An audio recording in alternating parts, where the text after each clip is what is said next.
নমস্কাৰ আপোনালোক সকলোকে পুনৰবাৰ আপোন চৰ্চৰ অন্য এটা ভিডিঅ'লৈ স্বাগতম জনাইছো।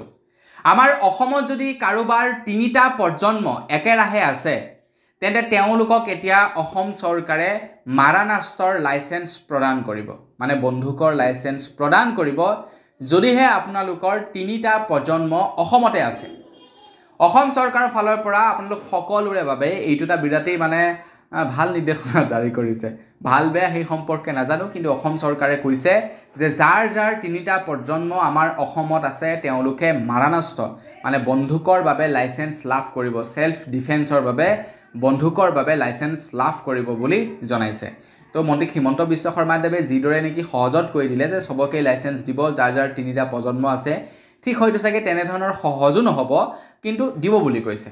আৰু প্ৰকৃতাৰ্থত যদি সঁচাকৈয়ে তিনিটা প্ৰজন্ম থকা লোকসকলক যদি মাৰানাস্ত্ৰৰ লাইসেন্স প্ৰদান কৰে তেন্তে আপোনালোকে কেনেকৈ আবেদন কৰিব, কেনেকৈ আপোনালোকে সেই মাৰানাস্ত্ৰসমূহ লাভ কৰিব, কি কি আপোনালোকক যোগ্যতা প্ৰয়োজন হ'ব, সেই সম্পৰ্কে আজিৰ এই ভিডিঅ'টোত মই আপোনালোকক জনাম। আমাৰ অসমত এতিয়ালৈকে এনেধৰণৰে মানে মুক্তভাৱে লাইসেন্স দিবৰ বাবে ঘোষণা কৰা নাই, কিন্তু কিয় ইমান প্ৰয়োজনীয়তা আহি পৰিলে লাইসেন্স দিয়াৰ বাবে?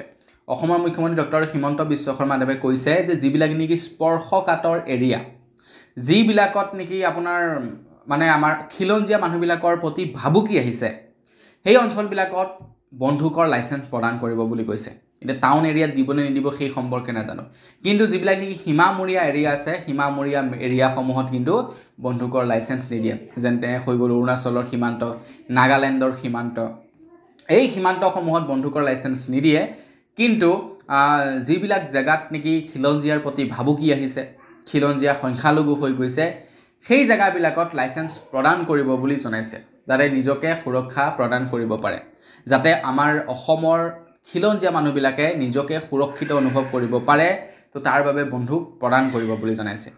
অসমৰ মুখ্যমন্ত্ৰী ডক্টৰ হিমন্ত বিশ্ব শৰ্মাদেৱে জনাইছে যে যিসকল নেকি আমাৰ অসমৰ থলুৱা বাসিন্দা তেওঁলোকেহে এই লাইসেন্সৰ বাবে আবেদন কৰিব পাৰিব, আৰু লগতে বাস কৰা অঞ্চলত জীৱনৰ সুৰক্ষাৰ প্ৰতি ভাবুকিৰ অনুভৱ কৰিব লাগিব নাগৰিকে, তেতিয়াহে এই লাইসেন্স প্ৰদান কৰা হ'ব বুলি জনাইছে। মানে বন্দুকৰ লাইসেন্স দিম বুলি কৈ দিলে, আপোনালোকে এপ্লাই কৰিলে, তাৰ পাছতে যে লাভ কৰিব তেনেধৰণৰ কথা নহয়।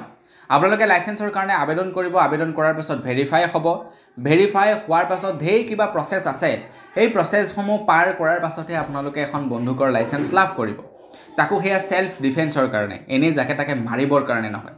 এনেই যদি যাকে তাকে আপোনালোকে বন্দুক টোৱাই দাদাগিৰি দেখুৱায় তেন্তে আপোনালোকৰ লাইসেন্সো কেঞ্চেল হ'ব, লগতে আপোনালোকে জেললৈও যাব লাগিব। বোলে আপোনালোকে ক'ৰবাত গৈছে কিবা এটা কাম কৰিবৰ কাৰণে, বন্দুকৰ ভয় দেখুৱাই আপোনালোকে কামটো কৰি আহিছে, তেনে অৱস্থাত আপোনাৰ ওপৰত গোচৰ ৰুজু হ'ব আৰু আপোনাক জেললৈ নিব, লগতে আপোনাৰ লাইসেন্সো কেঞ্চেল হ'ব। এনেধৰণৰ কিছুমান টাৰ্ম এণ্ড কণ্ডিশ্যন বান্ধি দিছে, আৰু সেই টাৰ্ম এণ্ড কণ্ডিশ্যনসমূহৰ পাছতেই আপোনালোকক বন্দুকৰ লাইসেন্স প্ৰদান কৰিব বুলি জনাইছে। আৰু মেইনলি হৈ গ'ল আপোনাৰ তিনিটা প্ৰজন্ম অসমতে বাস কৰা হ'ব লাগিব, তেতিয়াহে আপোনালোকক দিব, নহ'লে নিদিব।